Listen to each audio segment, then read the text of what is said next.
Esta presentación es una recopilación de información que ya está disponible, que ya está discutida para Loreto y que lo manejan muchos técnicos en salud, profesionales médicos acá en la región incluso. Se ha discutido mucho cuál es lo que se debe hacer en Loreto en salud, ¿ya? Como en muchas partes del país. Loreto, como vamos a ver, tiene sus particularidades y como ustedes podrán entender, es lo que tratamos de hacer entender primero en esta presentación. ¿Ya? Dar a conocer algunos aspectos particulares de la situación sanitaria de la región Loreto. Aspectos particulares en cuanto a población, particularidades geográficas, particularidades territoriales, que hacen especial cualquier proyecto o cualquier sector, vea como un reto llevar a cabo las actividades en la región Loreto, mucho más en salud, ¿no? Nosotros sabemos que dos pilares para el desarrollo son salud y educación, ¿no? Entonces, hay que conocer esos aspectos, hay que tener bien claro para poder entender por qué es difícil, ¿no? Ya de por sí, llevar a cabo las mejoras sanitarias de Loreto. Lo otro es significar algunos principales problemas de salud del sector. No me voy a centrar tanto en los indicadores sanitarios, porque los indicadores sanitarios de la región Loreto están entre los más bajos del país, ¿ya? Entonces, no hay gran avance en salud, peor con esta situación de la pandemia. Entonces, vamos a tratar de enfocar cuáles son los principales problemas por los que atraviesa el sistema de salud para poder llevar a cabo mejoras en salud, ¿ya? Y el tercer objetivo de esta presentación es proponer algunas alternativas de solución o ideales, ¿ya?, que quisiéramos poder llevar a cabo desde un punto de vista político y sanitario, ¿no? Desde un punto de vista tanto político y técnico, ¿no? El sector salud, como debemos de entender, siempre va a atravesar por dos grandes pesos que equilibrar. Un peso gigante es el peso político y el otro peso mucho de mayor responsabilidad de todos los que tenemos acción en salud es el peso técnico, ¿no?, de la mejora sanitaria. Entonces, quien sepa, cualquier gestor que quiera ingresar y hacer gestión, tiene que saber equilibrar esos dos aspectos, ¿no? No dejarse inclinar por el aspecto político, porque si no la balanza se desequilibra y cae el aspecto técnico, ¿no? Y viceversa, ¿no? El aspecto técnico siempre tiene que estar pendiente del entorno político y de las demandas del político de turno para poder llevar a cabo sus objetivos. Quiero empezar con el tema de financiamiento del sector salud. Para las Américas, en todas las Américas se establece más del 5% del PBI en salud. Es un tema también que siempre ustedes van a escuchar al Colegio Médico pelear por esto, del presupuesto, desde el gobierno, desde que acabó el gobierno de Fujimori se hablaba de esto, y antes también, no se podía alzar la voz durante el gobierno de Fujimori, pero después sí, y en los gobiernos sucesivos, Toledo, García, Ollanta, y todos los demás, siempre se ha venido peleando por mayor presupuesto para el sector salud. Eso a la par debe ir con un mayor control, ¿no? Entonces, para nuestro país, PBI de 2.2 el 2020 y 2021 3.1, estamos muy lejos de lo que recomienda la OMS y el promedio en las Américas. La OMS recomienda más de 6% del presupuesto en salud. Nosotros no llegamos ni siquiera apenas a la mitad de esa recomendación, aunque ahora con la pandemia la OMS está ajustando al 5% del PBI de inversión en los países para salud. Nosotros todavía estamos muy lejos, ¿no? Si quisiéramos este aumento, si se quiere reflejar, es más por intervenciones en cuanto al tema del COVID, ¿no?, que ha obligado al gobierno a planear mayor inversión, pero en atención a la emergencia sanitaria que está sucediendo con el COVID, no porque estaba planeado para este gobierno y para el gobierno de Kuczynski incrementar el presupuesto, o sea, no hay una visión de incremento en los siguientes años. Y eso es preocupante porque si es así y al contrario cada año se recorta el presupuesto, vamos a estar en problemas. Pasa la pandemia y después del 2021 de repente vamos a tener un presupuesto mucho menor.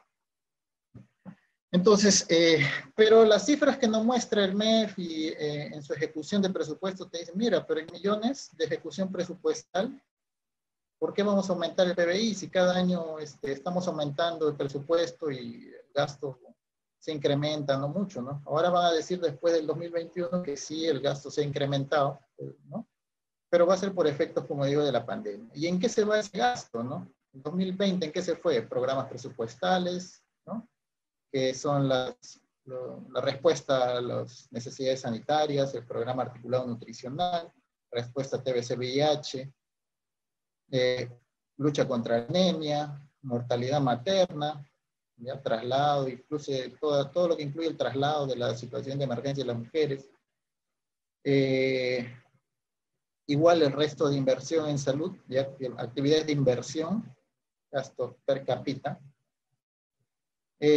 Para remuneraciones del personal, y acá está esto está reflejado en el 2020 en lo que fue la lucha de los gremios, ¿ya? Y el funcionamiento de 26 nuevos establecimientos de salud. Esto, como lo vemos en global, tener en cuenta que representa el global de todo el sector de salud, no es solo lo que el MINSA oferta.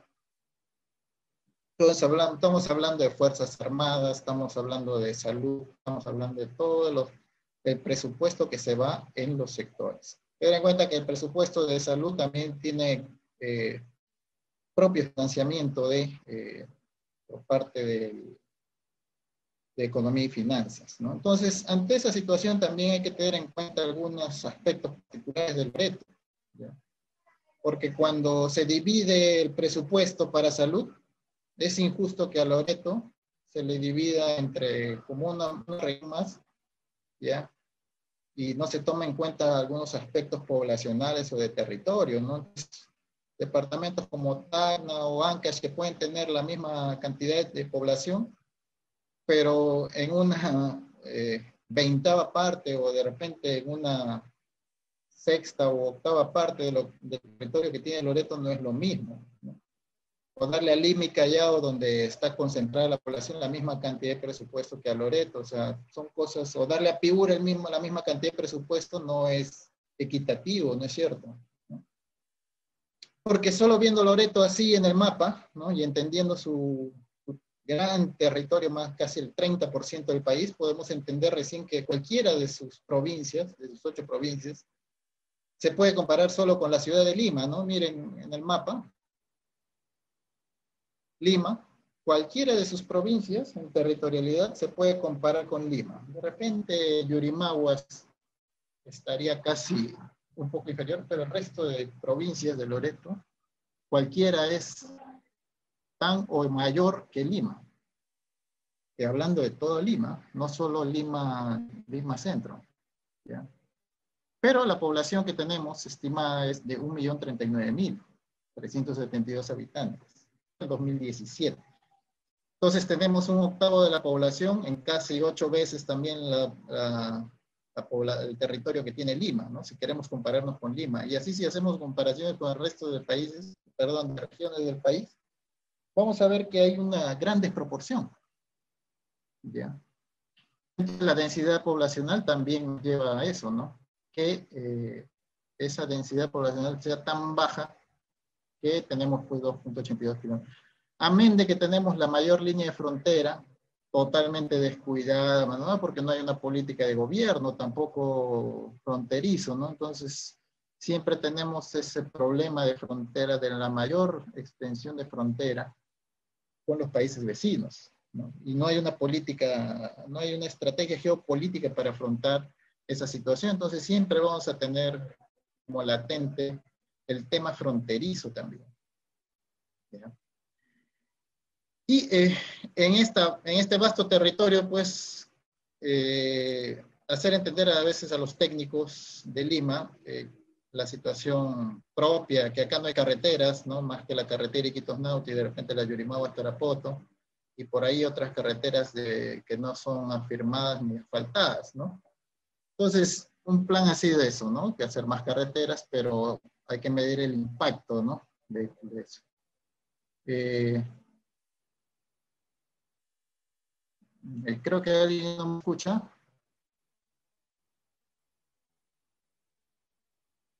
Bien, ya, ok.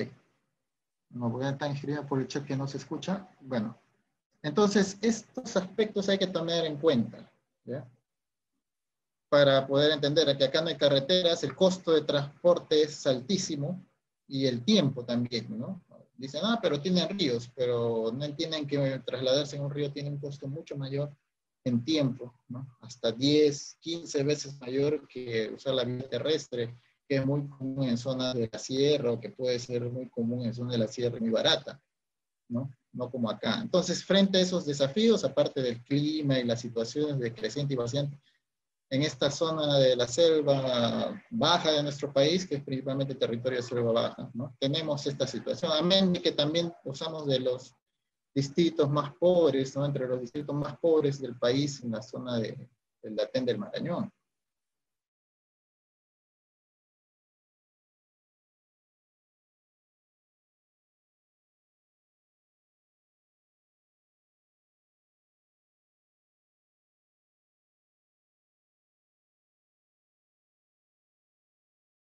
Ah, se ha ido su señal, creo, del doctor.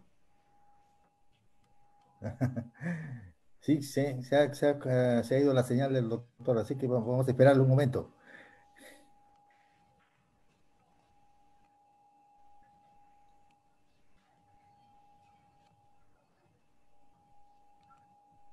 Algo le pasó con su corriente, de repente se ha desenchufado. Ahí está el doctor Daniel. Sí, adelante. Un pequeño lapsus de internet, un pequeño lapsus del internet. Entonces, Ah, en este contexto, más o menos, más el clima tropical y la gran cantidad de enfermedades valentes que hay, malaria, dengue y otras emergentes que se van encontrando como hantavirus, ¿no? Eh, Agentes como leptospira, que ya también se hizo prevalente. Entonces, en ese contexto, más o menos tenemos la situación de Loreto, ¿no? Y cómo, qué es lo que, y para, como para un poco más, hacer más variopinta la situación, tenemos a nuestras comunidades originarias ahí en medio de nuestra región, ¿no? Con la mayor variedad étnica y etnolingüística en esta zona nuestra del territorio. O sea, si vemos el mapa que nos da el INEI, vamos a entender por qué decimos esto. Y entonces, ¿por qué el desafío es mucho mayor? ¿No? Porque tenemos que llegar con una diversidad cultural, tenemos que tener una oferta de servicios frente a esa diversidad cultural, ¿sí? No es población migrante, son los que siempre han estado viviendo ahí ancestralmente y tienen también sus derechos, ¿no? Y tenemos que llevar la oferta de los servicios de salud en esa forma, ¿no? En adecuación a sus costumbres, sí, tampoco avasallarlos ni atropellarlos, pero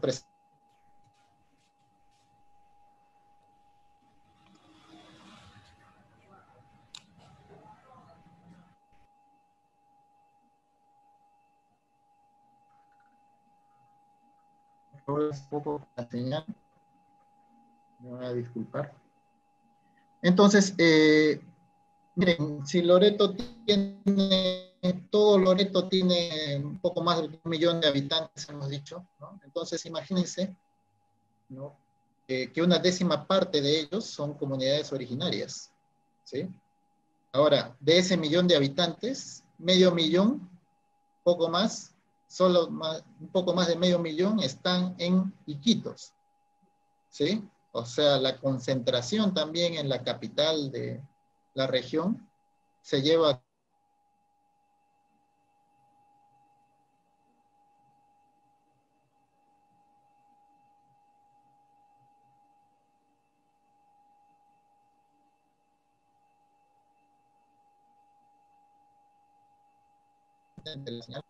Bueno, entonces decíamos que la concentración de casi la mitad de la población de toda la región está en Loreto, en Iquitos.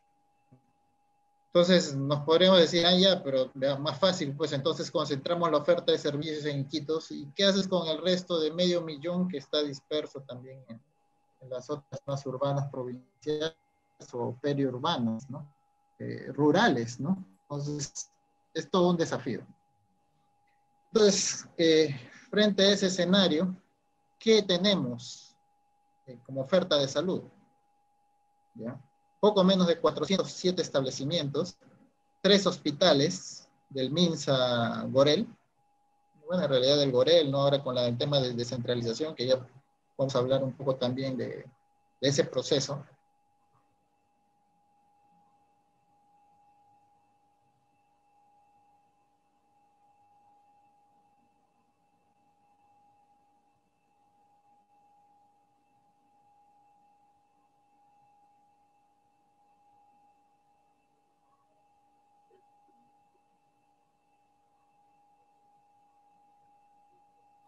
Permítanme hacer un cambio de señal, creo, que porque está...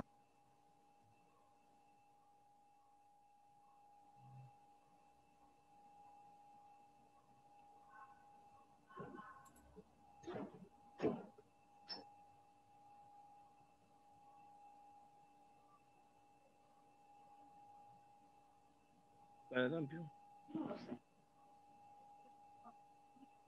No. Tiene que estar con la luz apagada, sigue durmiendo o se ha ido a la calle. Oye, estoy en una conferencia, pero se le anda colgando al doctor. Qué interesante. Sí.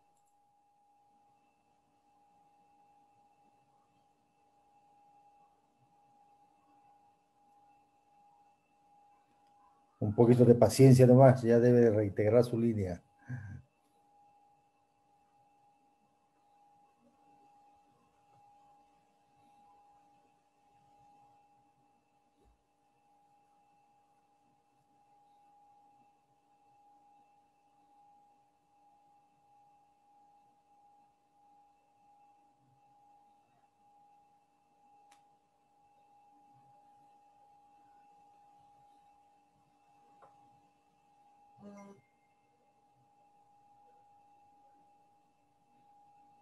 Bien, espero que esta señal sea más estable, disculpen realmente. ¿Me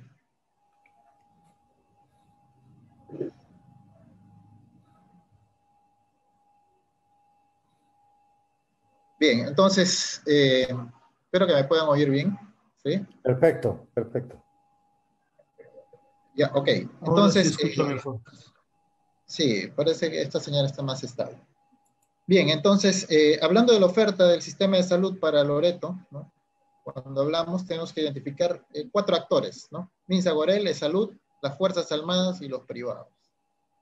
El que tiene más espectro de llegada, lógicamente, es el MINSA, los establecimientos del gobierno regional MINSA, ¿ya?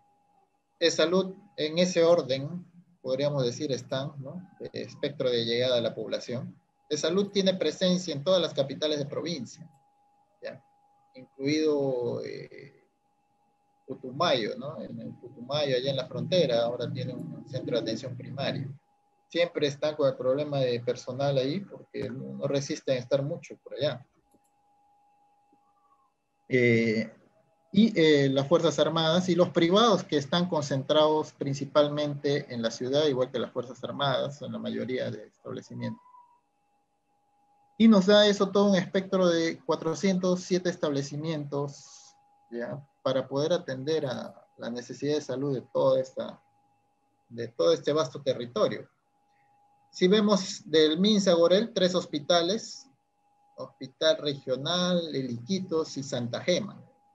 ¿Sí? De ellos, lógicamente, el de mayor alcance, mayor envergadura y mayor capacidad resolutiva es el Hospital Regional. En el Salud vemos uno, que es el hospital de acá, de la ciudad de Iquitos, el Hospital de Salud Iquitos. Las Fuerzas Armadas tienen 2 hospitales que, bueno, están categorizados como tales, pero su capacidad resolutiva no no deberíamos de ubicarlos acá.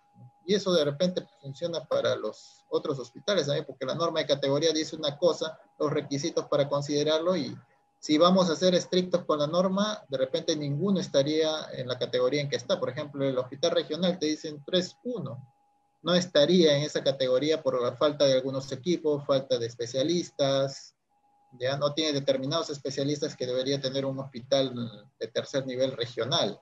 ¿Ya? Entonces, igual el hospital de salud, ¿ya?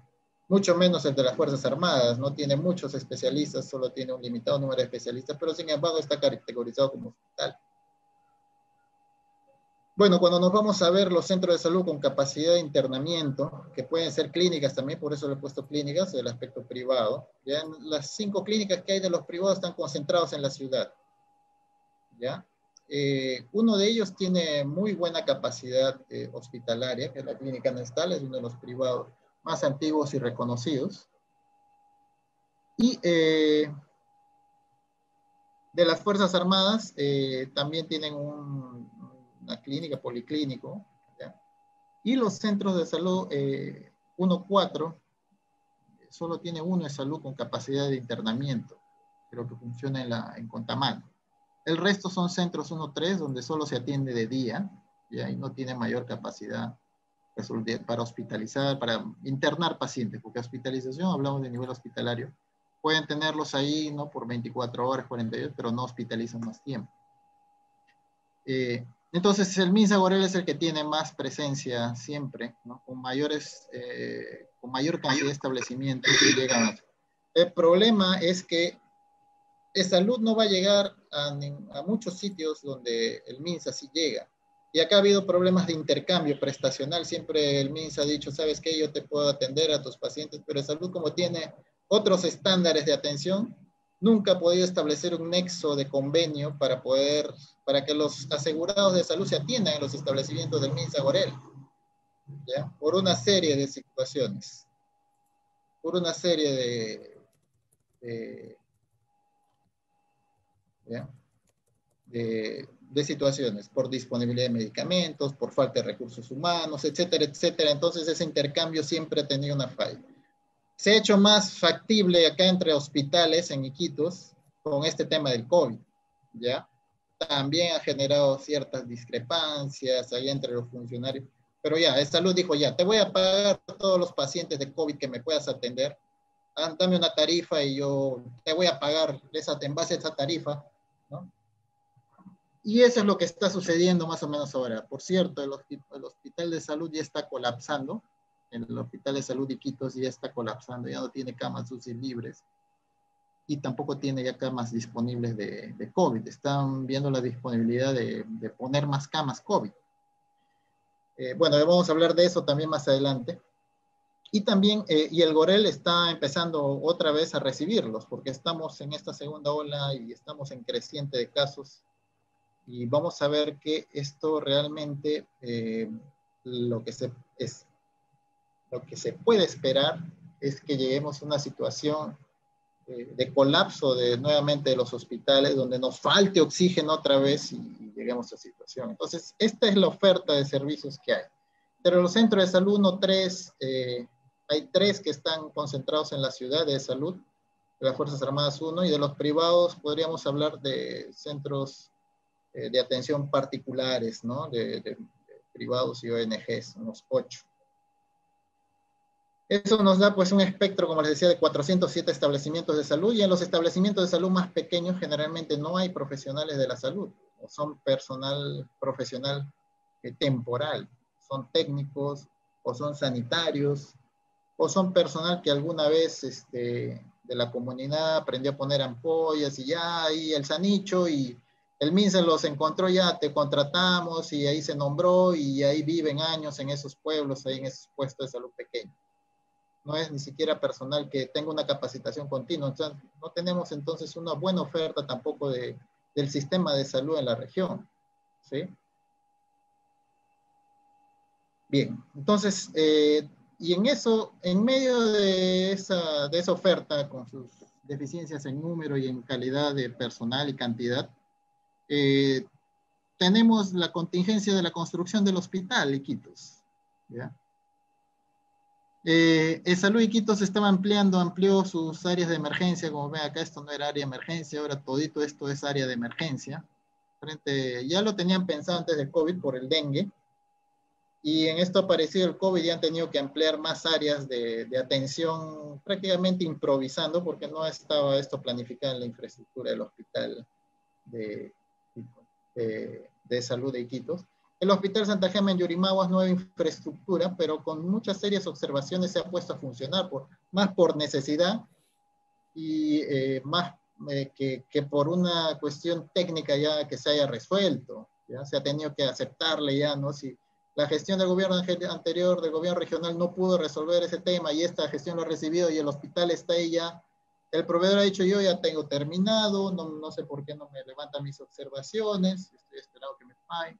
Si no, ya voy a empezar a correr mis intereses también, y ya, que funcione. Y entonces ya está funcionando más por la necesidad del tema COVID, ¿no? Y por que ellos puedan contar con su suministro de oxígeno y necesidad de ambientes nuevos.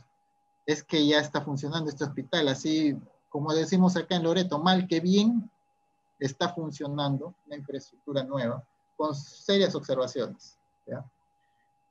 Y el hospital regional, que bueno, siempre tiene también un déficit en cuanto a recursos humanos y que sufre los recortes del presupuesto, porque es la mayor ejecutora que hay en la región, sufre los recortes del presupuesto, esos que ven esos recortes del PBI, los sufre.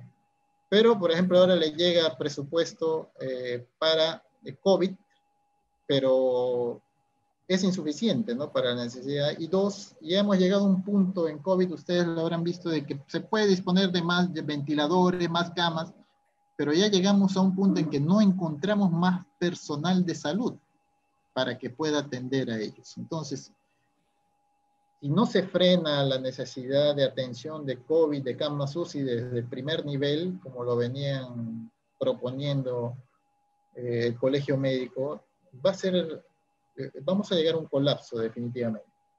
Bueno, el Hospital Iquitos ya estaba pensado que este año deba de funcionar, cosa que se ve muy difícil, ¿ya? La nueva construcción del Hospital Iquitos.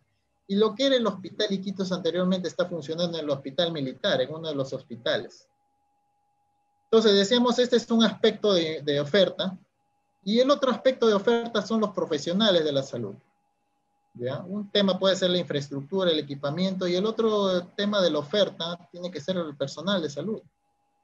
Si antes del COVID y de la pandemia ya Loreto estaba entre los últimos lugares, y esta información es del 2012, ¿por qué citó esta información del 2012? Porque desde el 2012 ya se había vislumbrado un déficit de recursos humanos y hasta se ha hecho cálculos de cuántos médicos deberían de venir a la región Loreto anualmente, cuánto es la brecha de recursos humanos en enfermeras y en obstetrices, para lograr llegar a un ideal de 3.8 que establece la OMS, 3.8 profesionales de la salud por cada 1.000 habitantes, ¿ya? O 38 por cada 10.000, ¿ya? 38 profesionales, de los cuales alrededor deben ser de 13 médicos por cada 10.000, o 1.3 por cada 1.000. O sea, debe haber 1.3 médicos por cada 1.000 habitantes. Si Loreto tiene 1.000.000, hemos hecho un poco más, o sea, debería tener por lo menos unos 1.300 médicos. Vamos a ver que el Colegio Médico reporta cerca de un poco más de 920 médicos, pero cuando vemos en la realidad, no todos los médicos que reporta que están registrados en el Colegio Médico en una región están en esa región. Lo mismo sucede en Loreto, en todas las regiones sucede lo mismo. Y así tenemos colegas que están registrados en el Consejo Regional de Iquitos, pero están en Brasil. Ellos vienen a medio año, se ponen al día del colegio, ¿no? Tienen familiares aquí en Iquitos, no quieren perder ese vínculo con su colegio médico del Perú, ¿ya? Que dicen algún día volveré, ¿no? Están así, ¿no? O vienen a hacer campañas, son invitados, ¿no? Entonces, necesitan su colegiatura y la mantienen, pero no están acá, no ejercen acá, son profesionales que perdemos, ¿no? Muchos de ellos que egresan de la Universidad Nacional buscan irse fuera de la región porque la oferta tampoco, no, el sistema no ve una forma de cómo acogerlos en el sistema, ¿ya? Y darles un desarrollo en sus capacidades, ¿no? Simplemente ya acogerlos, le da un contrato precario para que pueda trabajar, pero no les da una estabilidad, no les da una perspectiva de especializarse, de superarse, de mejora salarial, de estabilidad laboral. No, el sistema no está pensando en eso, ¿ya? Y esto que fue calculado en el 2012 hasta ahorita sigue vigente, ¿ya? Y con el COVID y los fallecidos y todos los problemas que hay, ya se imaginarán, ¿no? Que esto no ha variado hasta el 2021, ¿no? Entonces, en ese entonces se había calculado cuánto se necesitaba, pero bueno, hasta ahora no se ha podido coberturar. ¿Qué ha pasado entonces en todo este escenario, con todo ese déficit y con toda esa situación? En lo que va del año 2020 con la situación de la pandemia, ¿no? Cuando nosotros vemos lo que informa la DIRESA, ¿ya? En su boletín, uno de sus últimos boletines epidemiológicos de la semana 53, ¿ya? Vemos que hay una gran cantidad de casos de síndrome febril, dengue, leptospira, y cuando nosotros vamos a ver los cuadros de mortalidad, por ejemplo, en dengue, ¿ya? Vamos a ver después, que en dengue, por ejemplo, ha habido más de 40 muertos en el 2020, cuando el 2019 no hubo más de 27. ¿Ya? Entonces, años anteriores, pues era un escándalo, ¿no? Que año tras año fallezcan personas por dengue. Pero por esta situación de la pandemia del COVID, todo es COVID. Todo se habla de COVID, todos los indicadores sanitarios regionales, todos los otros daños como que han pasado de lado y todo el sistema se centra en la pandemia, en el tema COVID. Entonces los indicadores sanitarios de los otros daños caen alarmantemente. Entonces vamos a tener más pacientes con dengue, más pacientes con malaria este 2021, porque toda la respuesta se va a responder a la situación de emergencia sanitaria que está provocando el COVID, que es el impacto del COVID sobre otros daños a la salud. Si nosotros seguimos el enfoque epidemiológico de determinantes de la salud, nosotros tenemos que entender que el sistema de salud es un determinante, ¿no? La oferta del sistema de salud es un determinante. Hay otros determinantes, ¿no? De la salud, el mismo aspecto social, el mismo aspecto en cómo viven las personas, son determinantes de la salud, ¿no? Factores propios de la persona, económicos, nutricionales, son factores también determinantes propios de las personas, ¿no? Pero si queremos cambiar la situación de salud, hay que escuchar pues a los técnicos, ¿no? Como decía un periodista, si los técnicos hablan y no se les escucha, ¿qué podemos esperar? ¿No? Entonces, el Colegio Médico viene haciendo varias propuestas frente al COVID. Lamentablemente el sistema mismo, como está estructurado, es lento en la respuesta. Calculamos entre 2 a 3 semanas de respuesta atrasada, ¿no? O sea, los técnicos pueden ir viendo, incluso los técnicos del MINSA pueden ir viendo los equipos técnicos que se han armado para la situación de la pandemia, por ejemplo, pero su respuesta es muy lenta. El otro aspecto, que es el otro fenómeno que yo llamo en salud, es que tú puedes invertir ahora, pero ese resultado es una inversión, pues, es una inversión a largo plazo. No es que tú inviertes este año, vas a aumentar el presupuesto al 5%, ya, aprueba el Congreso el aumento de presupuesto en salud, y el sistema no te va a levantar los indicadores pues ni en 5 años. O sea, dada la deficiencia que hay en el sistema de salud, así se levanta el presupuesto de una manera brusca, no vamos a ver resultados, no vamos a ver una mejora sanitaria de manera brusca tampoco, porque el sistema no responde así, ¿ya? ¿Por qué? Porque el tema de salud depende de los determinantes de la salud, no solo de la oferta de salud, ¿sí? O sea, el paciente con tuberculosis no está con tuberculosis solo porque el sistema de salud no le da tratamiento. Está con tuberculosis porque vive en hacinamiento, no tiene servicios básicos, vive en pobreza, no tiene un empleo, tiene problemas de nutrición por ello. Entonces, todo eso determina su estado de salud. que lógicamente llega la tuberculosis, llega la gente, la enfermedad y resulta enfermo, ¿no? Pero todos esos determinantes condicionan su estado de salud. Más aunado que el sistema de salud no le da una buena atención de calidad, no llega, no lo detecta, entonces el problema persiste. Entonces, por eso pensar que la inversión en salud de un solo golpe va a solucionar los problemas no es así. Y eso se ve en muchos fenómenos como la desnutrición infantil, ¿no? El Estado puede invertir en que, o en la anemia, ¿no? En que el sistema de salud dé sulfato ferroso, pero la solución no es solo el sulfato ferroso para la anemia, ¿no? Le encargan al sistema de salud. El sistema de salud tiene que llegar a suplementar a todos los niños con sulfato ferroso, pero no es el único punto la anemia.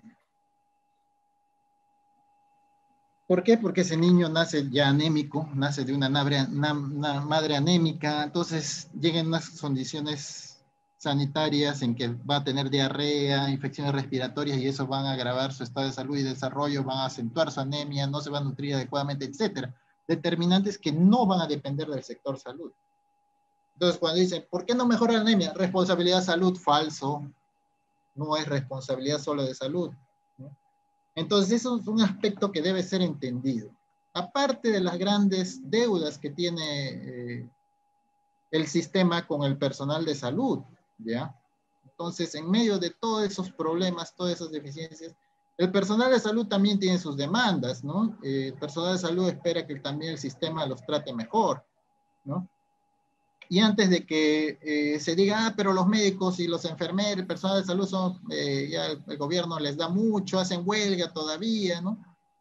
Pero el enfoque que han cogido los gremios del colegio médico no es solo pedir mejoras salariales, ¿no? Primer punto, aumenta el presupuesto para el sector salud. Por cierto, el sector salud está desde el 13 de enero de 2021 en huelga, en medio de esta pandemia, imagínense, ¿ya? Entonces, y no hablamos solo de los médicos que están en huelga, estamos hablando de todos los profesionales de la salud, ¿ya? Estamos hablando de biólogos, estamos hablando de odontólogos, ¿ya? Entonces, y el principal tema para el punto uno es el aumento del presupuesto para el sector salud, al 6% según como dice la BMS. Bueno, si el gobierno dijera, ¿saben qué? Sí, ¿no? Nuestro plan va a ser lo que queda del año, vamos a aumentar, lo que queda de nuestro gobierno, por cada año vamos a aumentar un 1% y vamos eso a establecer en el plan concertado nacional como una política que sea seguida por los siguientes gobiernos, ¿no? Etcétera. No hay eso, no hay eso, no hay esa disposición del gobierno, o sea, entonces vamos a entrar a un déficit crónico de recursos. Aunado a ese déficit crónico, el MEF, ¿qué dice? ¿Qué hace? El principal argumento del MEF es, si yo te aumento el presupuesto, yo debo de empezar a ver resultados, ¿no? Es como que alguien que está en desnutrición, tú le das de comer y dices, ¿sabes qué? Yo quiero que ya ganes de peso inmediatamente. Te voy a dar un poquito de comer y ya debes de ganar de peso. Algo así sucede, ¿no? Si se aumenta un poco el presupuesto, el MEF inmediatamente está pidiendo resultados. O sea, no le interesa que el sistema tenga todas sus carencias, tenga todas sus deudas, sino que sobre esa deficiencia te alimenta un poquito con presupuesto y te dice ya, hoy, ¿dónde están tus resultados? ¿No? Ya te estoy dando presupuesto, ya deberíamos de ver resultados.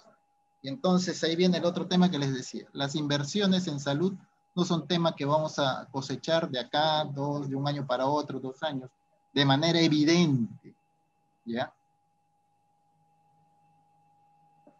Entonces viene el tema de la escala salarial por el personal de salud, ¿no? Sus aumentos progresivos se han planteado, nombramientos, ascensos, cumplimientos pendientes con la población laboral que no se han llevado a cabo, ¿no? Y encima de eso, en medio de la pandemia, se contrata al personal de manera totalmente precaria, ¿no? Ni siquiera para decirle ya, quédense, les vamos a dar un contrato estable, ¿no? Sino de manera temporal, solo por la pandemia, ¿no? Y es más, si te mueres, gracias por tus servicios, nada más, ¿no?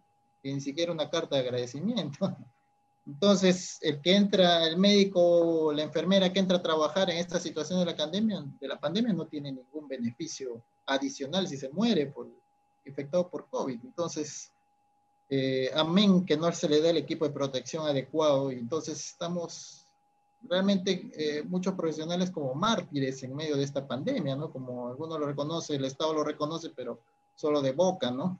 Y solo da reconocimiento a los nombrados cuando fallecen, ¿no? Y a sus deudas, ya algo de reconocimiento, pero el resto, los que entran de manera a laborar precariamente son carne de cañón del sistema frente al COVID, ¿no?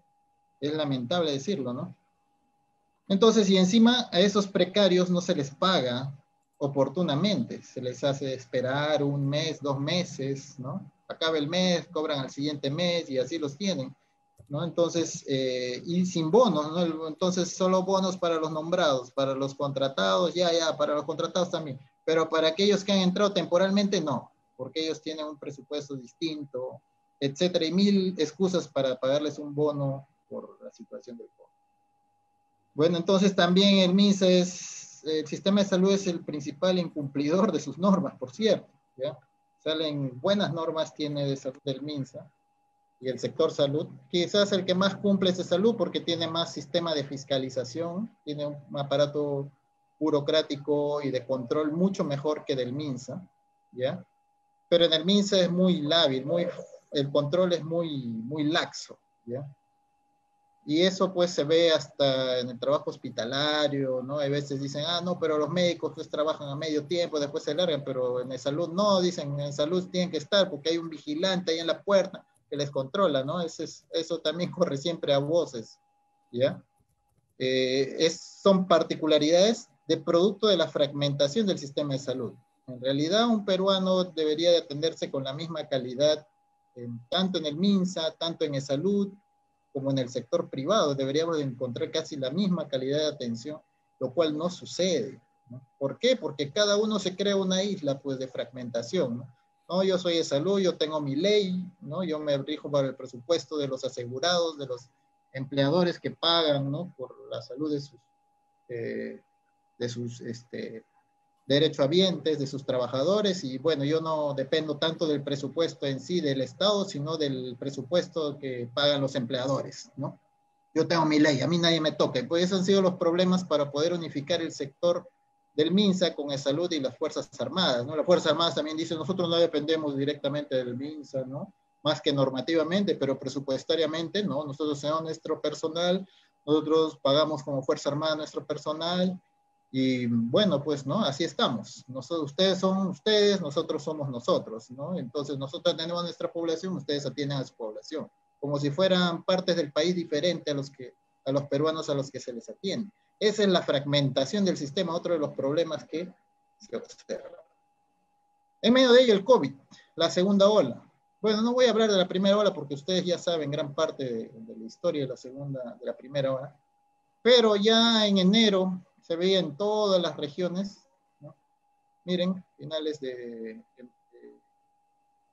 inicios de este año, ¿no? Enero, ¿ya? Y para febrero, Huánuco levantándose, Puno empezando a levantar, ya sus casos, Madre de Dios, San Martín, miren, ya, Ica,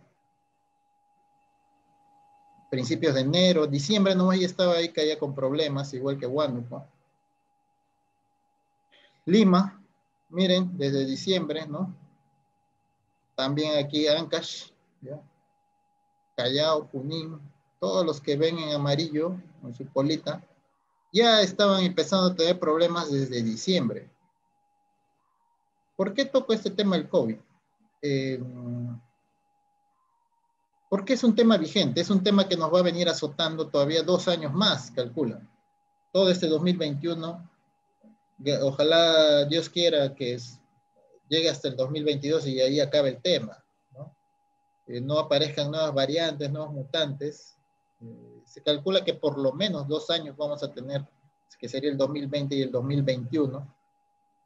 Y el otro tema es que las vacunas podrían mitigar esta situación. El tema de las vacunas también es un tema bastante discutido.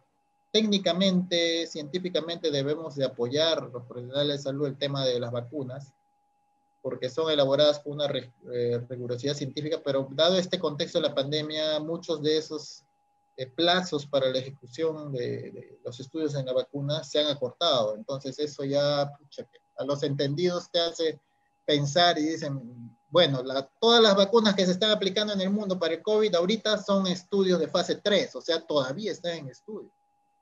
Por eso es que nadie te garantiza, ¿no? En los estudios preliminares te dicen 91%, pero esa cantidad de vacunados, cuando veamos, no se puede extrapolar a la gran cantidad de población cuando se hace el estudio, ¿no? En sí. Entonces, eso es el tema de las vacunas, ¿no? Entonces, también el tema de si van a prevenir las complicaciones y los fallecimientos. Ya Inglaterra ha sacado ayer un comunicado donde están encontrando cepas más agresivas. Lo correcto es hablar de variantes y mutantes, no tanto de cepas.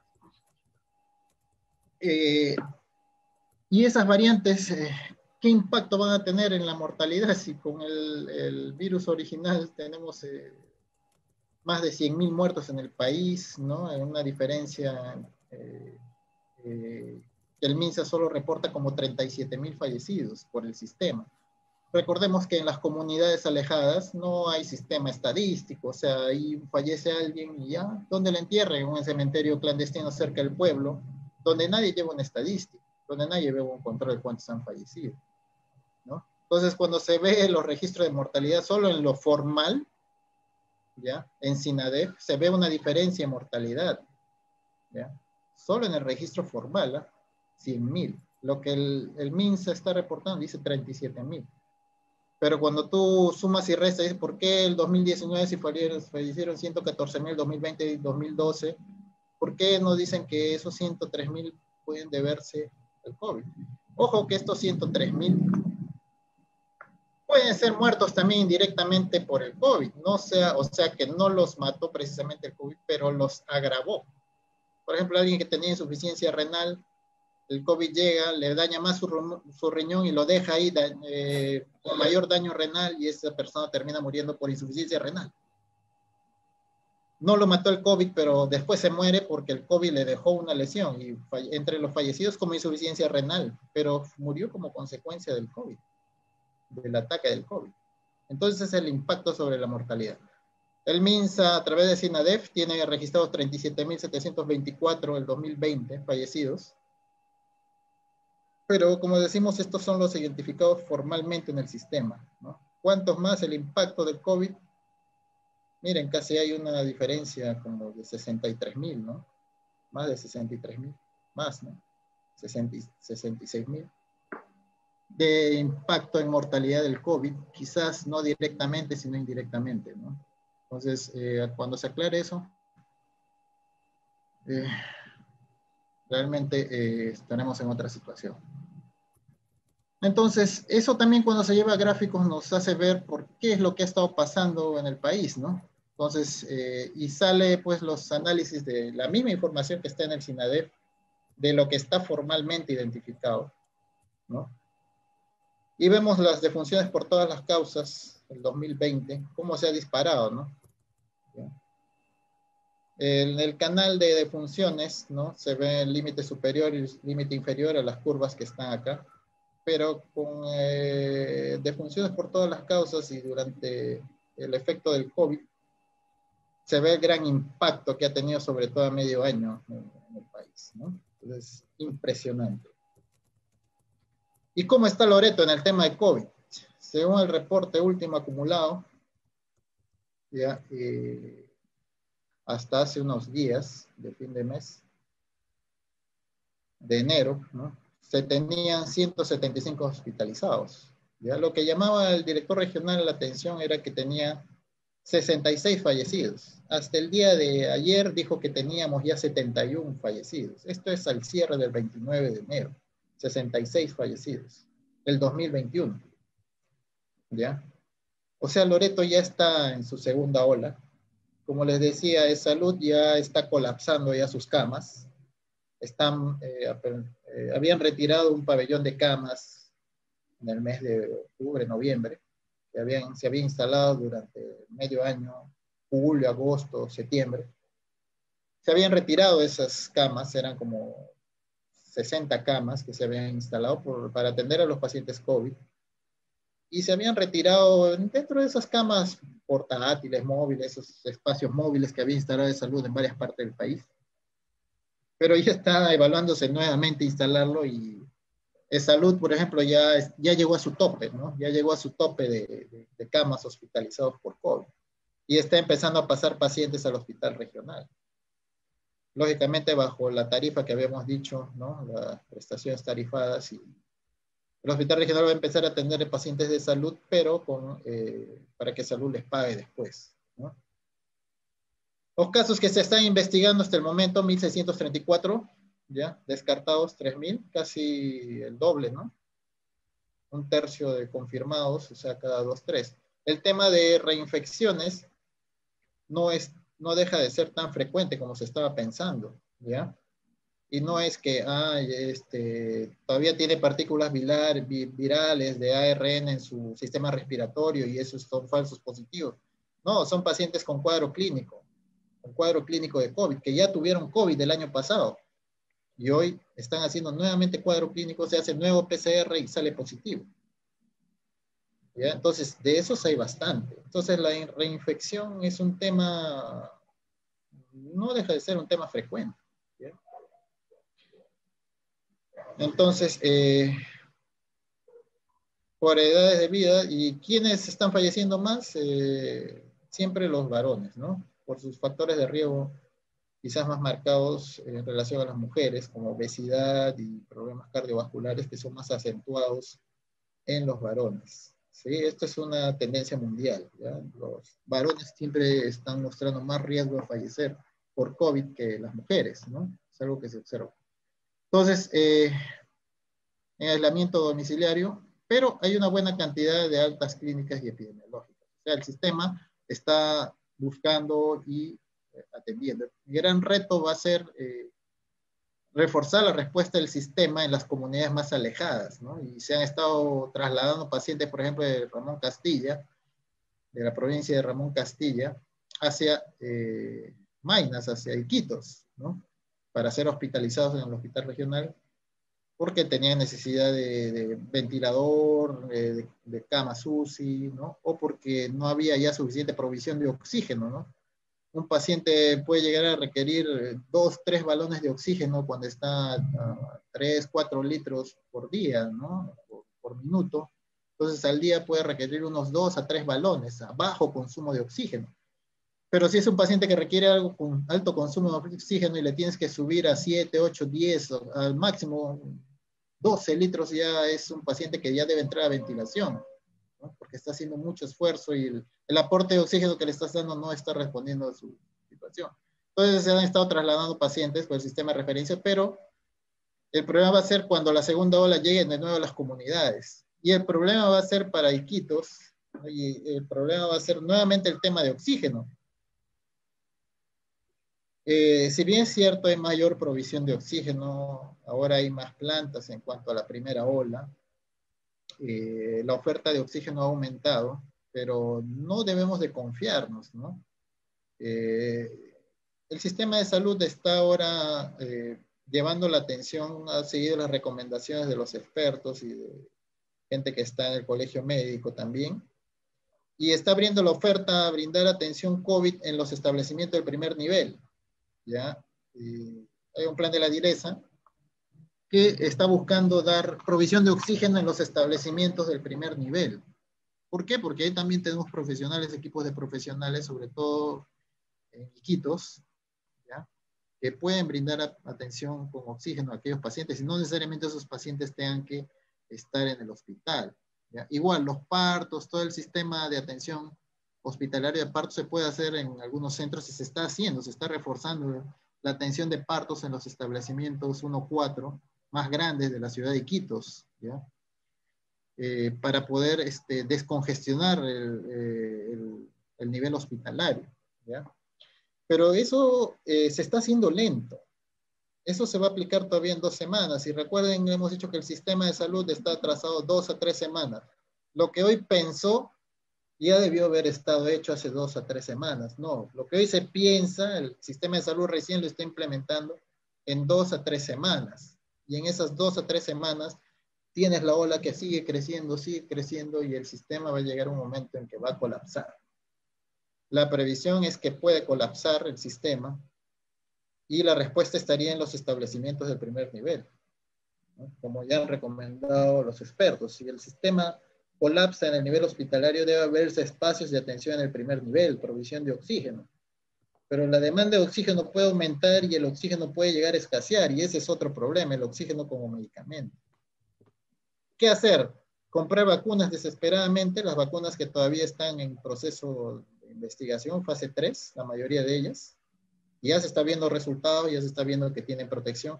Pero el tema de los virus respiratorios, como los virus de influenza y otros, es que sufren cambios estacionales. Cada año sale una nueva vacuna de influenza con las cepas, con las mutantes del año, de 1 o 2 años pasados que no estaban en la anterior vacuna, ¿no? Y lo mismo, al parecer, va a suceder con el COVID. Vamos a pasar por una ola, 2 olas, se habla de hasta una tercera, cuarta, quinta ola, ¿no? En Europa se está pensando superar esta segunda ola, pero ya se está viendo que hay otras variantes que pueden generar una tercera ola. Entonces, el tema de las vacunas tampoco está muy convincente para decir cuando llegue la vacuna ya vamos a tener inmunidad y eso nos va a proteger, porque incluso la inmunidad natural, que es enfermarse por COVID, no te garantiza que tu sistema de defensa haya hecho una defensa total frente a una reinfección. Estamos viendo que hay reinfecciones y es frecuente. Si la inmunidad natural, que es la inmunidad que uno adquiere al enfermar, no es tan eficiente, ¿lo será más la vacuna? Es una interrogante que queda flotando y que se va a saber recién cuando se termine de vacunar a la población, ¿no? Entonces, el tema de la vacuna tampoco no es un tema que pensemos nos va a solucionar el tema. ¿Cuál vacuna sería mejor? Si el Perú está comprando la vacuna china, ¿no? ¿Cuál es la de Pfizer? ¿Cuál es mejor? En eficacia deberíamos decir, debería ser mejor la que más estudios tenga en mayor población. Y algunos te hablan de su eficacia, pero hay que analizar, ¿no? Cuando vemos la eficacia que cada uno coloca, en qué cantidad de población y qué variabilidad de población, eso es todo parte del estudio de una vacuna, ¿ya? Lo que puede suceder es que una vacuna funcione en una población bien, pero cuando lo llevas a otro escenario no funcione bien por ciertos factores, etcétera, ¿ya? Genéticos, ciertos factores ambientales, ciertos factores de otros agentes infecciosos, etcétera. Entonces, la variabilidad depende de eficacia, va a depender de esa variabilidad, ¿ya? Entonces, las vacunas de virus respiratorios generalmente son estacionales. ¿Tenemos la garantía de que esta vacuna nos proteja frente a las otras variantes? Nadie puede garantizar eso. Ningún laboratorio se va a atrever a decir, no, mira, mi vacuna protege entre la variante inicial y va a proteger frente a las otras mutantes. No, ninguna vacuna va a poder decirte eso. Ningún fabricante te va a poder garantizar porque saben cómo es el tema y porque eso ya está estudiado y demostrado, ¿ya? Entonces,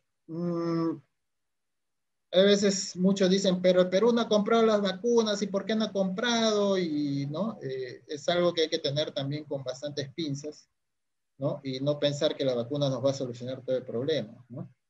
Otras alternativas frente al COVID, dicen, no, algunos menos enterados, menos, no sé si desconectados de la realidad, ponen, ¿no? Me declaro en rebeldía, salgamos a las calles, protestemos, haz tu vida normal, deja las mascarillas, deja la cuarentena. La cuarentena no es para mantener a la población encerrada, o sea, el objetivo no es eso. El objetivo de la cuarentena es que el sistema de salud no colapse. El sistema de salud permita al sistema de salud atender con su poca capacidad la menor cantidad de casos que vayan llegando. Lo triste sería que llegue gente que se podría salvar, gente que requiere oxígeno, por ejemplo, solo que requiere oxígeno unos días y de ahí se recupera, Pero si esos días no tiene oxígeno, se muere. Eso es lo que busca la cuarentena, ¿no? No es que vamos a encerrar a la gente, que esto es un plan, una pandemia, o sea, esas son teorías conspirativas que decir, como dicen los abogados, ¿no? La supremacía de la realidad es lo que te demuestra la situación, ¿no? Si tú ves que está muriendo gente, o sea, no puedes estar pensando y decir, oye, no, ¿por qué usamos mascarillas? Igual se está muriendo la gente. La gente se está muriendo por la agresividad del virus. Ay, ¿quién inventó el virus? No sabemos quién lo habría inventado, o si fue natural, como se especula, ¿no? Como es lo más probable. Por ahí hay teorías conspirativas que dicen que se ha creado este virus. No, nadie, podemos pensar que tal vez sí, pero eso no es algo que podemos demostrarlo y que no nos va a solucionar el problema ahorita tampoco. Y la supremacía de la realidad es que hay gente muriendo por ese virus, ¿no? No, los muertos no son por gusto, no son porque, no son inventados, ¿no? Entonces, pensar en esta como una alternativa de solución, en países europeos, en Países Bajos, se quiso ver libre, ¿no? Y fue catastrófico no usar mascarillas, no hacer restricciones, no hacer cuarentena, todo el mundo normal, y países como Bélgica se tuvieron que arrepentir de esa medida y entrar al confinamiento. En Manaus, ¿qué pasó? La población dijo esto, ¿no? Cuando en la segunda ola al inicio el gobernador dijo, vamos a cerrar, vamos a volver a cuarentena, ¿no? Toque de queda. En 3 días la población le hizo revocar ese toque de queda gubernamental al gobernador de Amazonas en Brasil, y tuvo que él dar su brazo a torcer y volver toda la vida cotidiana normal. Y miren la catástrofe, eso fue a principios de enero, ¿no? Finales de diciembre, finales de diciembre. Y entonces vino la catástrofe porque la gente pedía, no, no podemos estar encerrados, la pandemia, y miren, pues miren la cantidad de muertos. Esos muertos no son inventados, no son muertos porque el sistema, solo el sistema es deficiente, ¿no? No porque la agresividad del virus, las variantes del virus en este caso han hecho que suceda, y hoy día han tenido que volver al confinamiento, ¿no? A la cuarentena, al toque de queda, ¿no? A las restricciones en la circulación, la mascarilla obligatoria y todas las demás medidas, y la gente ya no ha podido decir nada porque se ha tenido que rendir a la supremacía de la realidad, ¿no? La realidad es que el virus mata, ¿no?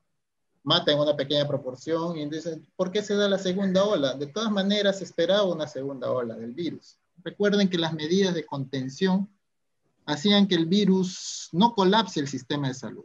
Ya, pero ya llegamos a la inmunidad de rebaño, o sea, estamos protegidos. Perfecto, pero no olvides que hay un porcentaje de población que no se enfermó. ¿Cuánto es ese? Si la inmunidad de rebaño era el 70%, ya el 70%, ya pues 80% decían, ¿no? Ya pues que sea 80%, o sea, de 500,000 que se enfermaron en Loreto, ya pues el 80%, 400,000 enfermaron, ¿ya? Ya, entonces ellos han adquirido su inmunidad de rebaño. Queda 100,000 que no se han enfermado, solo en Iquitos, en la ciudad. Esos 100,000 son los que estamos viendo que se están enfermando como nuevos con estas variantes nuevas del virus. Entonces, vamos a tener, ¿no?, una segunda ola. Si hay más variantes del virus, más mutantes, vamos a tener una tercera, hasta cuarta, se habla hasta de una quinta ola. Dios quiera que no. Dios quiera que el virus no mute a una variante más virulenta y agresiva. Dios quiera que no, no sabemos. Este virus está sorprendiendo a la comunidad internacional, ¿no? A la comunidad científica. No es de extrañar que algo así, como también podría suceder que mute y se apague, ¿no? Es lo que se espera en 2 años, 2, 3 años. Pasa a ser un virus que va a estar estacionalmente como otro virus más de las gripes, de las influencias, ¿no? Eso es lo que se espera. Esperemos que así sea, ¿no? Las medidas de bono frente al confinamiento, si no son adecuadamente planificados, no vamos a tener éxito en estas medidas. Pueden aplacar la necesidad de la población, pero no es algo que se pueda mantener en el tiempo, no es sostenible, ¿ya? Pero tampoco lo puedes condenar. Y realmente la gente que vive en la zona rural, ¿ustedes creen que llega a acceder a estos 400, a estos 600, 700 soles? 20 soles, para ellos no llega este bono, ¿no? Estamos hablando de la gente en las zonas urbanas, periurbanas, ¿no? Que pueden acceder a este bono, pero este bono no llega a la gente de las comunidades más alejadas, no llega este bono en realidad, y no sé, tendría que haber un estudio que demuestre que efectivamente este bono ha servido para mitigar el impacto. No sé cuál será el indicador o cómo se pensará medir eso, pero es algo muy cuestionable. El Colegio Médico ya había planteado algunas soluciones o algunas cosas que se deberían de hacer frente a esta segunda ola, ya desde antes de enero, en anteriores comunicados, ¿ya? Y ante el creciente de esta segunda ola, ¿qué se debería hacer? Abastecer con oxígeno, miren, los centros de atención temporal y comunitarios de oxígeno, ¿ya? O sea, donde se va a atender pacientes COVID, se debe pensar que la necesidad de oxígeno se va a multiplicar por 10, ¿ya? Por lo menos. ¿Por qué? Porque eso es lo que hemos visto en la primera ola, ¿ya? No hay que pensar lo menos en la segunda ola, estamos hablando de prevenir muertes. Entonces, los esfuerzos deben estar destinados en inversión a eso, ¿no? El tema es que cómo el sistema responde de manera tan rápida a esto. El abastecimiento de insumos y medicinas podría cubrirse, pero es más difícil cubrir la necesidad de oxígeno. Hay que instalar más plantas de oxígeno y todo lo demás. El otro tema es la telemedicina, ¿ya? El Estado, frente a la necesidad de recursos humanos, el sistema de salud, el MINSA, digamos, ya venía implementando la telemedicina desde la década pasada. La telemedicina ahora va a tener más auge, ya hay incluso mayor normativa, la tecnología también permite que la telemedicina tenga un mayor alcance, una mejor resolución, mejores medios de telemedicina. Y esta podría ser una alternativa a la necesidad de recursos humanos, ¿ya? Pero todavía es incipiente, ¿no? El Estado, el sistema de salud, no lo vemos todavía. En medio de toda la necesidad, esto sería como un complemento que podría ser una respuesta a una parte de la necesidad de profesionales, de la atención especializada. Pero no se le está dando el lado que en medio de toda la necesidad realmente querer implementar esto también es difícil, ¿no? ¿Ya? Amén de la necesidad de camas, UCI, esto realmente más que de las camas, puedes tener los equipos, las camas, el oxígeno, pero te van a faltar enfermeras, te van a faltar médicos y eso va a ser el otro aspecto. Ya tenemos acá nomás en el salud un médico atendiendo 20, 23 camas, ¿no? En un turno, en UCI 12, 14 por un médico trabajando las 24 horas, ¿no? Un médico intensivista. O sea, no hay día en que ellos todos los días están mañana, tarde, noche, duermen ahí en el hospital, le dicen, doctor, tal paciente está mal, ya te deja su día y sigue durmiendo. Así están, ¿no? Igual las enfermeras rotando en turnos, ¿ya? Y ampliando. Y no es que ya, bueno, tenemos estos, acá se acaba, ¿no? Cada día llegan más pacientes y más pacientes. Entonces va a llegar definitivamente un momento en que le van a decir a la población, ya no podemos recibir más pacientes con lo que tenemos nomás, pero se están muriendo, no puede. ¿Y a dónde ya? No hay dónde, ese es el colapso del sistema. El otro es que en los 3 niveles de gobierno, pues los gobiernos regionales han tenido una respuesta tardía, ¿no? Ustedes han visto, todo el sistema ha sido golpeado, ¿no? La primera ola. Tanto el sistema de salud, los funcionarios, como el sistema de gobierno también, ¿no? El que menos enfermó y la respuesta en medio de eso también es complicado. Además del tema de corrupción también que de vez en cuando se destapa gracias a las denuncias periodísticas y que acá también ha tenido mucho impacto, pero generalmente no se llega a una conclusión de las medidas que haga Contraloría o que haga la Fiscalía, o que no se determine exactamente culpabilidad, ¿no? Con que ya renuncien o los cambien, ahí acabó el tema de corrupción y eso es realmente, genera un escenario de impunidad, ¿no?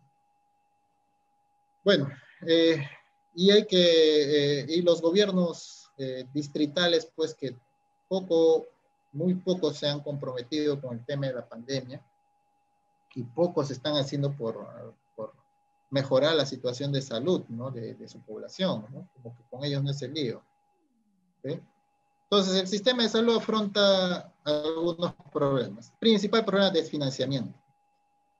Ya hemos dicho por qué, ¿no? Partiendo del presupuesto general, cuando hay un recorte del presupuesto,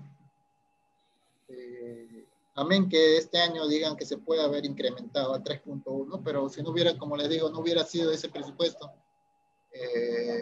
lo que se figura como bonos para el personal de salud, u otros por el COVID, ¿no? De repente hubiéramos visto ese incremento. El otro tema es el clientelaje. Les había dicho casi al inicio de que el sector salud tiene que saber equilibrar, sea el gobernante que entre,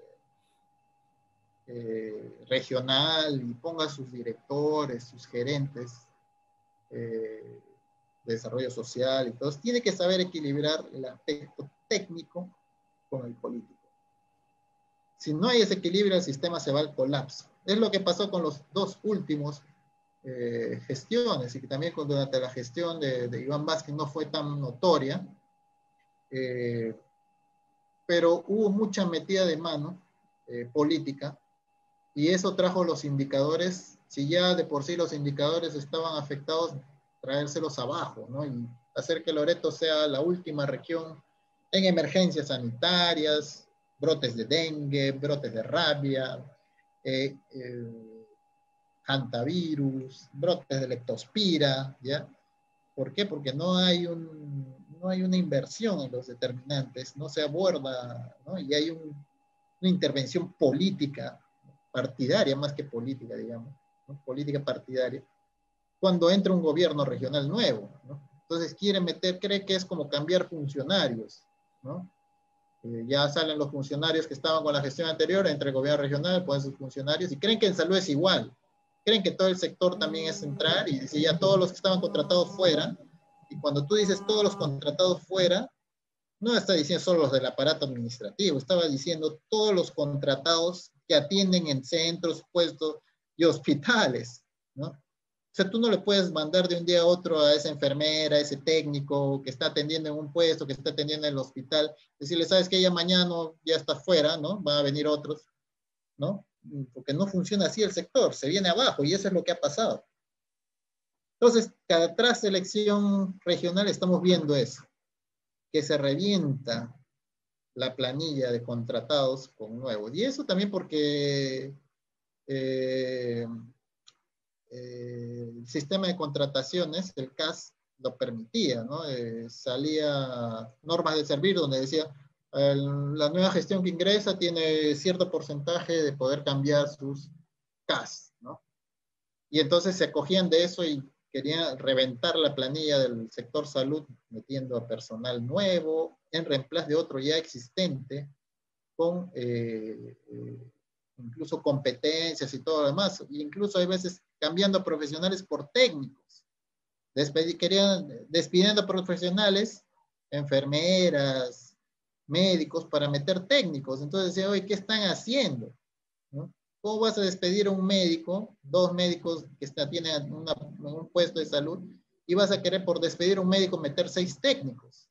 Eso es descabellado, ¿no? En todo caso, lo que hicieron es meter sus técnicos igual, reventar la planilla, y el que pagó los platos rotos era el director regional de salud, ¿no? Entonces, eso afecta mucho al sistema. Cuando hay una intervención política partidaria al inicio de la gestión, de seguro que el sistema va a sufrir, y la que va a sufrir va a ser la población. Va a sufrir los trabajadores, y va a sufrir el sistema de salud, y los indicadores se van a venir abajo. Eso es lo que ha pasado en estos dos últimos gobiernos regionales, en estas dos últimas elecciones. Ha sido mucho más notorio. Eso lleva a que se precarice el trabajo. ¿Precario qué quiere decir? O sea, que no le das una estabilidad, que no le das una adecuada remuneración, que no le das ninguna perspectiva de desarrollo a ese personal, no le das ninguna opción futura a que él se desempeñe en el sector y se desenvuelva, ¿no? Lo tienes precariamente. Mañana lo despides, mañana no le pagas tarde, le pagas después de 2 meses. Hay veces le decían no hay ni plata, algunos les quedaron debiendo, después personal que trabajaba 2, 3 meses no les pagaron, y les dijeron, perro muerto, nunca más les han pagado. ¿ya? A eso llevó esa precarización, producto de lo que sucede. Deficiente planeamiento en el sector salud, ¿ya? Esto quizás, pero hay planeamiento, hay oficina de planeamiento, el GORER, en esto, sí, pues, pero si ese planeamiento es solo papel, solo plan escrito, no llevado a la práctica, no estamos haciendo nada, ¿ya? Puede ser el más bonito plan estratégico con todos sus bemoles, sus lineamientos estratégicos bien planteados, pero si en la práctica, si en el quehacer de la ejecución del presupuesto y de llevar las actividades de salud, mejoras en salud de los indicadores de la población, no apunta, no se controla ese proceso, de nada sirve. Es un planeamiento deficiente. Cuando el planeamiento solo sirve para idear y no llevar a la práctica, de nada nos sirve. Eso es lo que sucede en el sector. Hay lindos planes, pero cuando van a la práctica, no hay plata. No, el presupuesto le dan a cuentagotas. No, eso no significa nada. ¿Qué réditos políticos le da al gobernante regional? Ninguno, ¿no? ¿Cómo se involucran los gobiernos locales? De ninguna manera, ¿no? Entonces, ¿qué hace el alcalde distrital? Se contrata un grupo, un equipito de salud, un médico, una enfermera obstetriz, y lo saca como que él son su personal de salud de él, y hace su campaña. Lo que sucede en Lima, pues, con estas prestaciones de los servicios de profesionales por los municipios, ¿no? Y el otro tema de la descentralización. Cuando se dio el tema de descentralización, que ya estamos cursando ya los 20 años, ¿no? De descentralización, si más no me equivoco. La función salud fue una función transferida de manera incompleta, digamos de manera incompleta, porque la función salud está amarrada como otros sectores, y quizás acá es más notorio con la parte del presupuesto. El personal de salud nombrado, como de repente en otros sectores, no sé cómo funcionará, les paga desde el MINSA, MEF, ¿ya?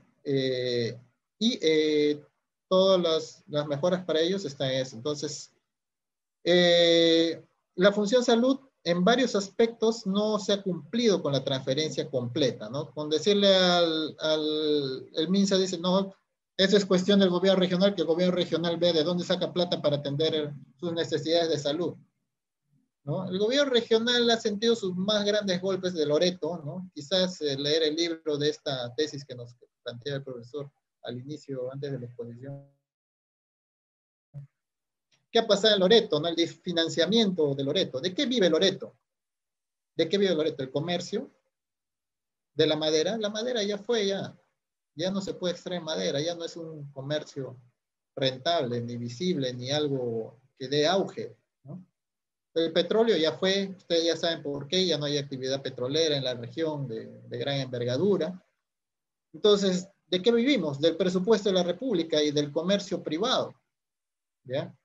Del presupuesto de los sectores y del sector privado. De eso está viviendo Loreto.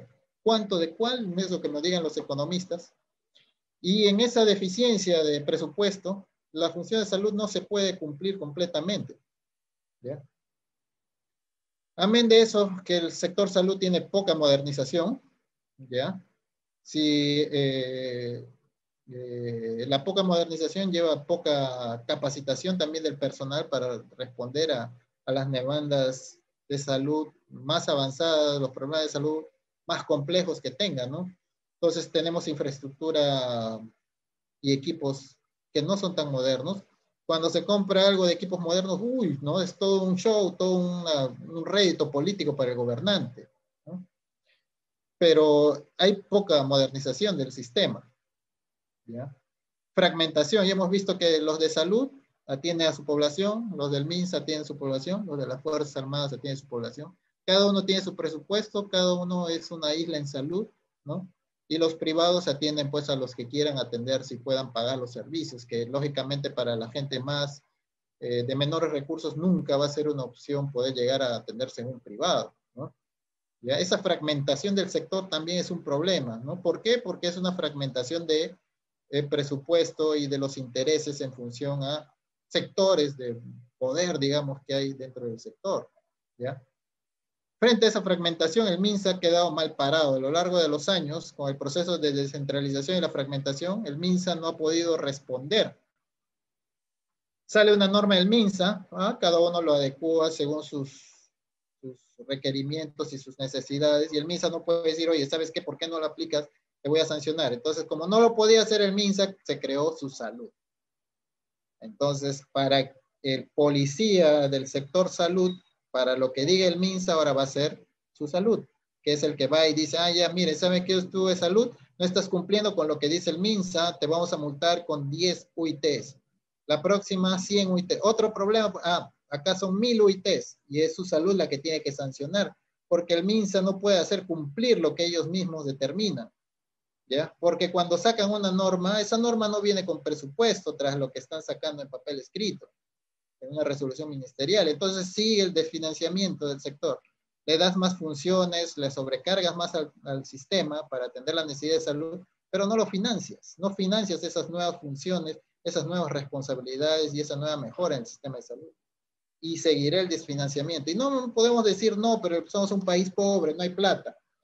Los hechos de corrupción a lo largo de todos estos años nos han dicho que no es cierto eso, ¿ya? Cuando se presupuestan obras mal hechas o cuando se ha visto que hay robo en las regiones por corrupción, entonces entendemos que no es tema de que no hay plata, porque somos pobres no podemos mejorar en salud. Eso es falso, ¿ya? El problema viene del financiamiento. No hay políticas de mejora en el sector salud.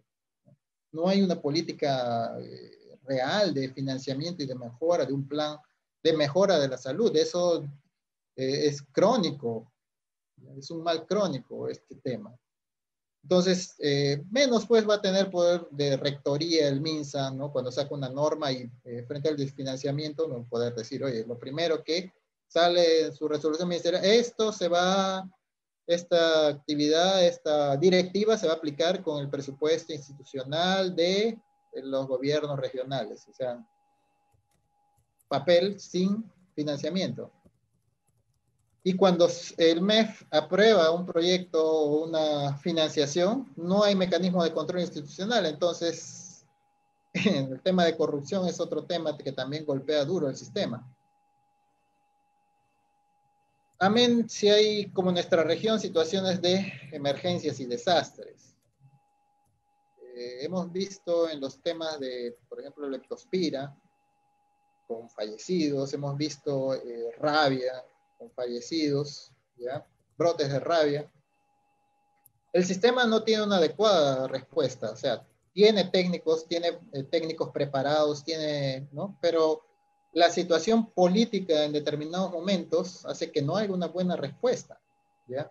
Si el político no le oye a los técnicos cuando entra el gobierno y pretende aplicar sus intereses de clientelaje, sus intereses de corrupción, sus intereses de defender o de dar procesos de compra o de mejora de establecimientos a sus financistas en campaña, entonces vamos a tener una adecuada respuesta en cualquier situación. El otro es que el sistema no se adecua a los usuarios, ¿ya? El sistema es poco flexible, es muy rígido, cuando debería de adecuarse a los usuarios. Entonces no puede tener una oferta muy bien establecida para los sistemas de las comunidades originarias, por ejemplo, ¿ya? El sistema le cuesta mucho poder llevar una oferta de servicios de salud a las comunidades originarias por todos esos temas que hemos dicho. Las comunidades originarias tienen su propio lenguaje, tienen su propio cosmovisión. Llevarle el tema de salud en ya de por sí deficiente sistema de salud, encima tiene que hacer un esfuerzo en llevar a estas comunidades, entonces el sistema no muestra flexibilidad, es muy rígido en ese sentido. Ha habido adecuación intercultural en el sistema de salud, ha habido un esfuerzo impulsado por algunas ONGs, ¿ya? Pero el sistema es poco flexible, ¿ya? Es muy rígido para poder adecuarse a la diversidad de usuarios de nuestra región, ¿ya? ¿Qué hacer entonces? Por su lado, el personal de salud siempre va a tener sus demandas, ¿ya? se unen ahora todos los gremios y demandan al MINSA y se declaran huelga en medio de la pandemia.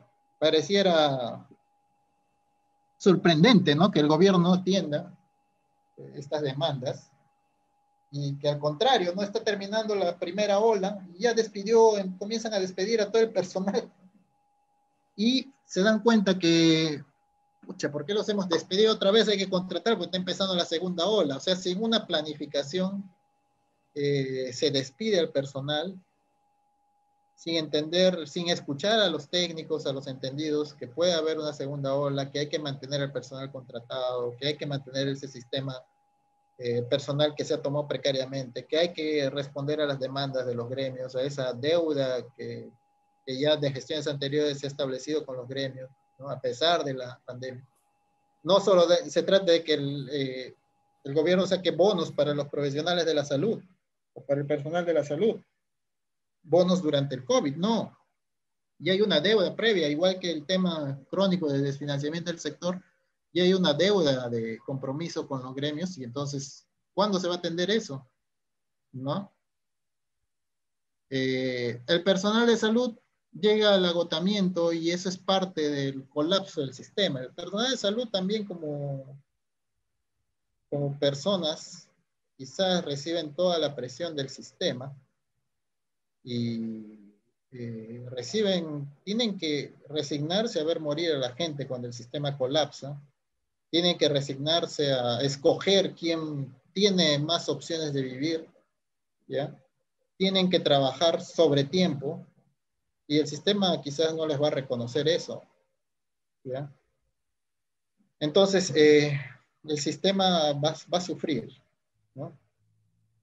¿Qué ha sucedido, por ejemplo, en Loreto, ¿no? Frente al descrédito y a la pérdida de credibilidad a sus gobernantes frente a la pandemia, tuvo que creer en personas como la iglesia, como el padre Raimundo, para poder comprar plantas de oxígeno.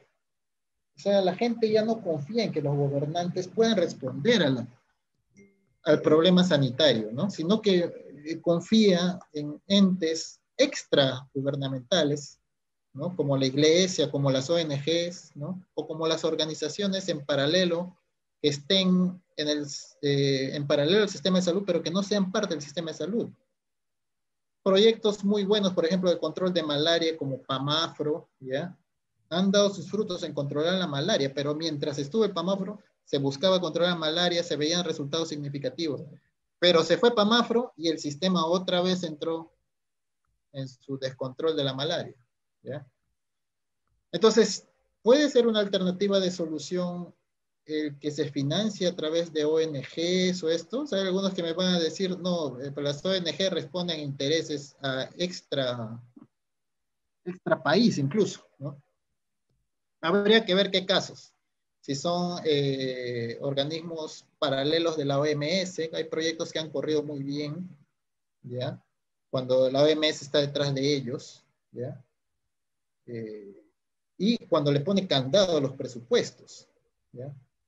Entonces, cuando el presupuesto ya viene con ciertos candados para los gobiernos regionales, el gobierno regional ya no le puede echar mano así nomás, ¿ya? Algo así ha pasado con el presupuesto, la gente dio una colaboración y inmediatamente se hizo más de 1 millón de soles para comprar una planta, ¿no? Y una tarde prácticamente, al llamado del padre, ¿no? Y en un tiempo también bastante rápido se adquirió la planta y esa planta ya se dejó en el hospital regional que funcione, ¿no? Entonces, ¿puede ser eso una alternativa? No sé.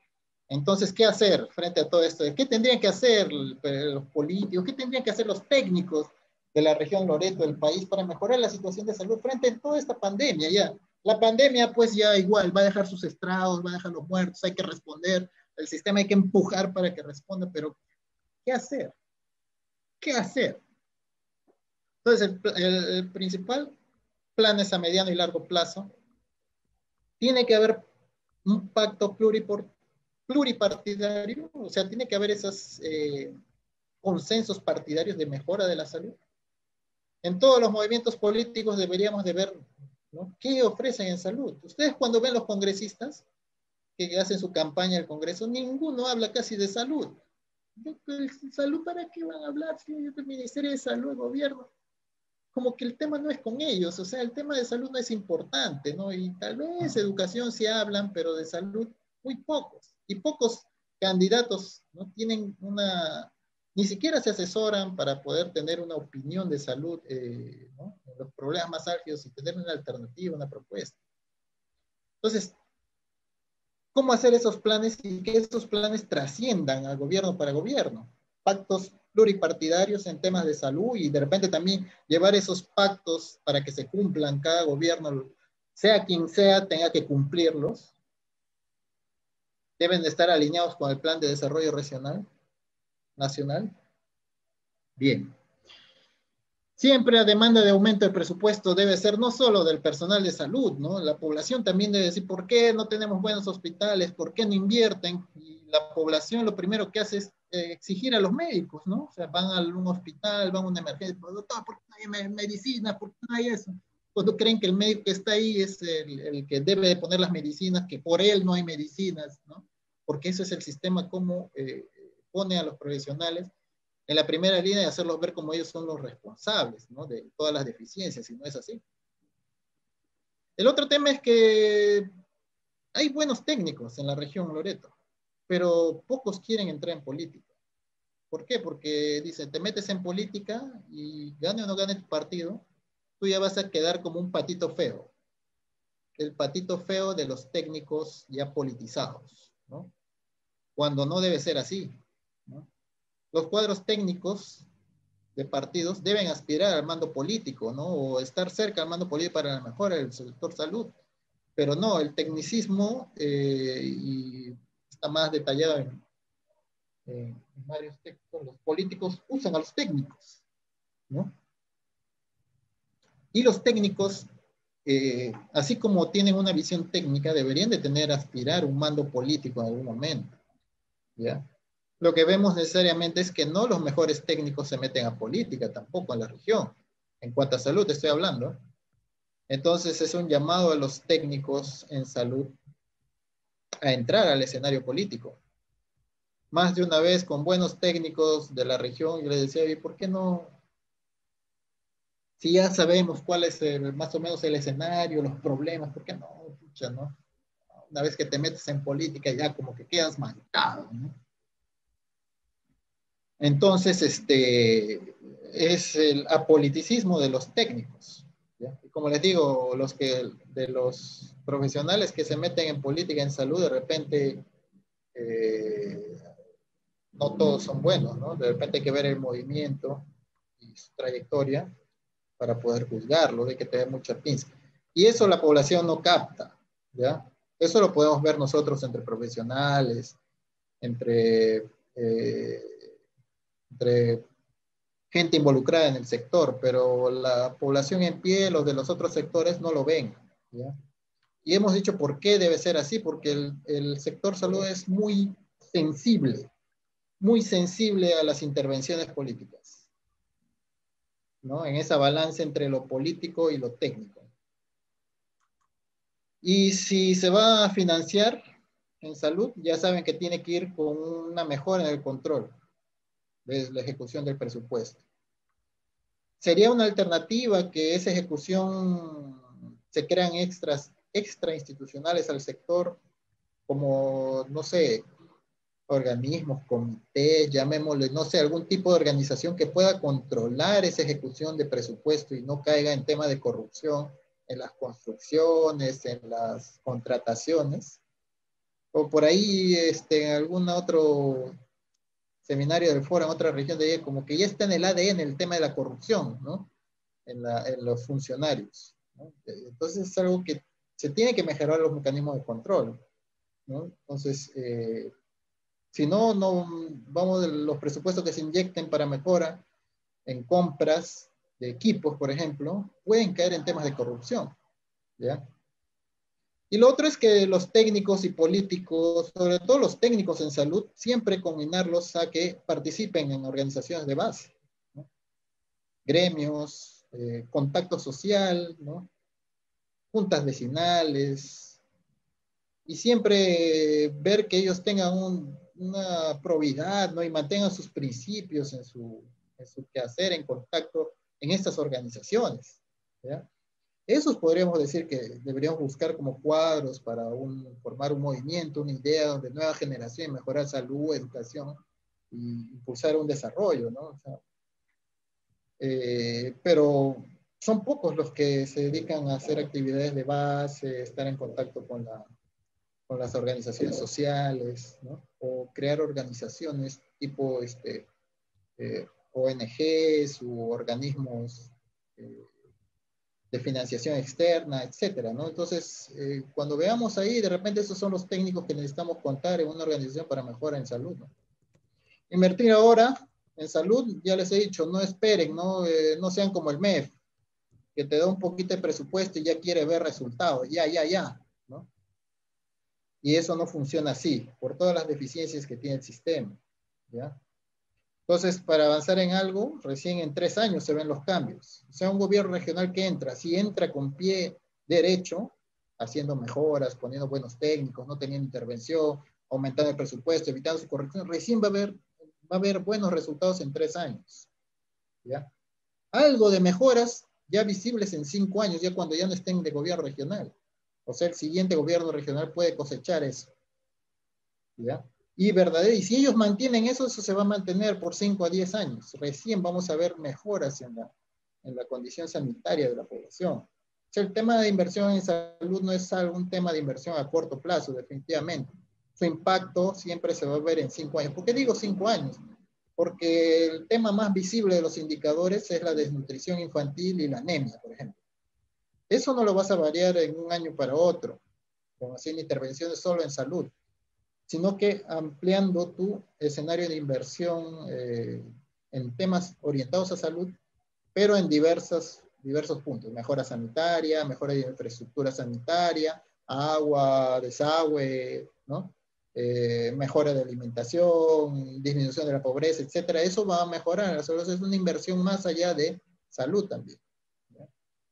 Y eso, lógicamente, demanda una mayor inversión en desarrollo social, crecimiento urbano ordenado, saneamiento básico, disposición alimentaria, trabajo, etcétera, ¿no? Mientras no se invierta también en desarrollo social, no se va a ver mejoras en salud.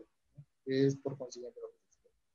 Eso más o menos tendría que cualquier movimiento, organización o lo que tendríamos que pensar los profesionales técnicos en qué hacer con el sector salud, ¿no? O los políticos que quieren incursionar, ¿no? Cómo mejorar el sector salud, más o menos creo que es la propuesta que yo plantearía de manera así extensa, pero resumida a la vez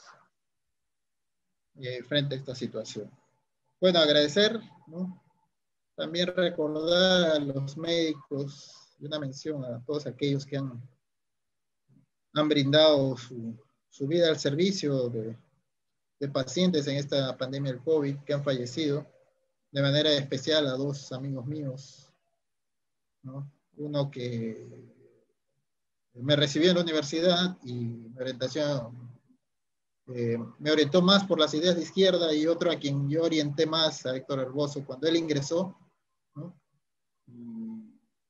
Unos u otros nos brindamos la senda, ¿no? Por un desarrollo, por un bienestar social, por una idea progresista. Bueno, muchas gracias a los organizadores del Foro Loreto,